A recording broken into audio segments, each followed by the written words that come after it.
So Storyhouse is just up the road, a couple of miles that way. It's 2 theatre spaces, a little cinema, big theatres and little cinema, and then 50,000 beautiful books wrapped around it. We're a library at heart.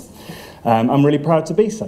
But of course it's not a building, it's a community of people, and that's what brings us to life. We have to have a purpose and very specifically deliver an ethical benefit to our community, because that building was built out of community resources. It cost about 37 million, but 33 of that came from the local authority.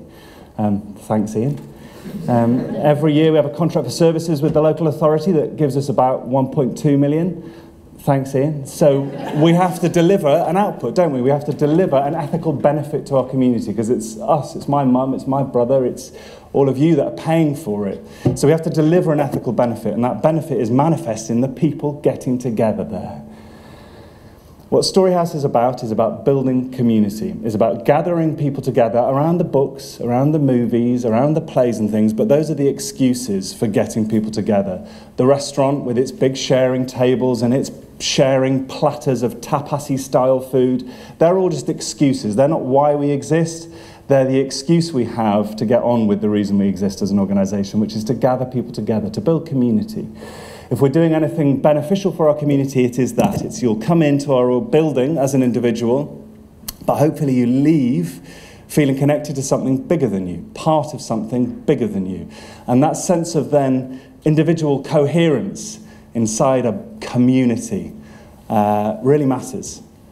How do we make that active? By asking some big juicy questions about the kind of community we want for our future, so that we're not just sitting back on our laurels celebrating the best of being Cestrian, or of being male or white or female or non-white or non-binary or whatever your identity is, whatever that cultural identity. We're a cultural centre, remember, the place where we should tackle cultural identity. Whatever that cultural identity is, you'll come into Storyhouse and hopefully ask some big questions about, when you get together as a community, who are we? And then very specifically, who do we want to be together? What kind of community do we want to imagine for ourselves in the future?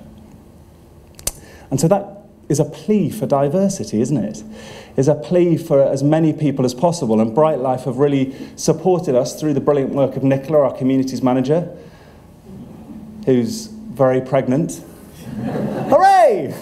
I'm deeply excited about that. Through Nicola, through Brightlife, we've been able to bring together even more people, because of course, as Joyce teaches us, and I'll be taking this away, diversity isn't just about the range of people you have in the room, but the range of histories you have in the room. The 6-year-old that comes into the room, the 16-year-old, the 36-year-old that comes into the room with you every time you walk in the room. And of course, the older the residents we're working with, the more people, therefore, we've got in the room, the more diversity of views and perspectives we can bring into the room. And so through Brightlife, we've been able to work with millions of people.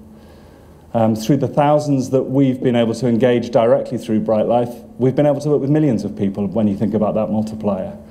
And that's a real privilege, and it's central to what we do. That's looked like a lot the Great Get-Together, which has been a big festival we've been running, celebrating through the legacy of Jo Cox's life as an MP, and of course the legacy from her terrible death. We've been able to celebrate how we are better when we're together, central to our vision, our project, and central to the legacy of her experience in life, and something we've been able to capture in partnership with Brightlife. But moving forward, that's Love Later Life and Celebrating Age, a programme of work at Storyhouse that works with residents across the city, across the borough, to give them control of our building so that they can programme activity in our spaces, in our studio theatre, on our main stage, in the cinema, take control of our kitchen spaces for whatever they want, flamenco classes, guitar sessions, foreign language classes, whatever you want.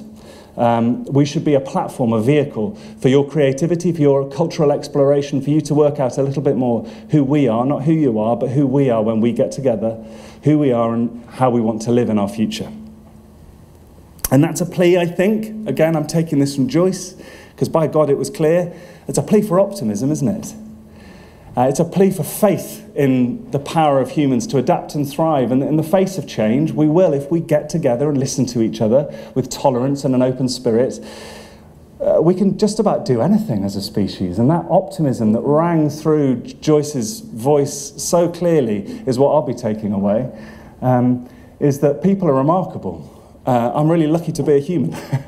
There are loads of things I could have been born, and I'm very lucky to have been born a human, because we're a remarkable species with an incredible ability, a unique ability among the human species to adapt and thrive. And central to that is our shared language, the fact that we can stand up and talk and listen to each other. So let's get together. Let's use Storyhouse as a platform for that, for all of our residents, as diverse as possible in their makeup, with all of their histories and personal stories to share. Let's use it as a platform for creative pride, for creative expression, for cultural expression, and for optimism. So Joyce, thank you for that message of optimism. I shall certainly be carrying it away with me as we continue to work through Nicola and her team with Brightlife in all of its future manifestations, through Love Later Life, through Celebrating Age, through Age UK, Cheshire and our partners there. Thank you very much. Enjoy the rest of your afternoon, and thank you, Joyce.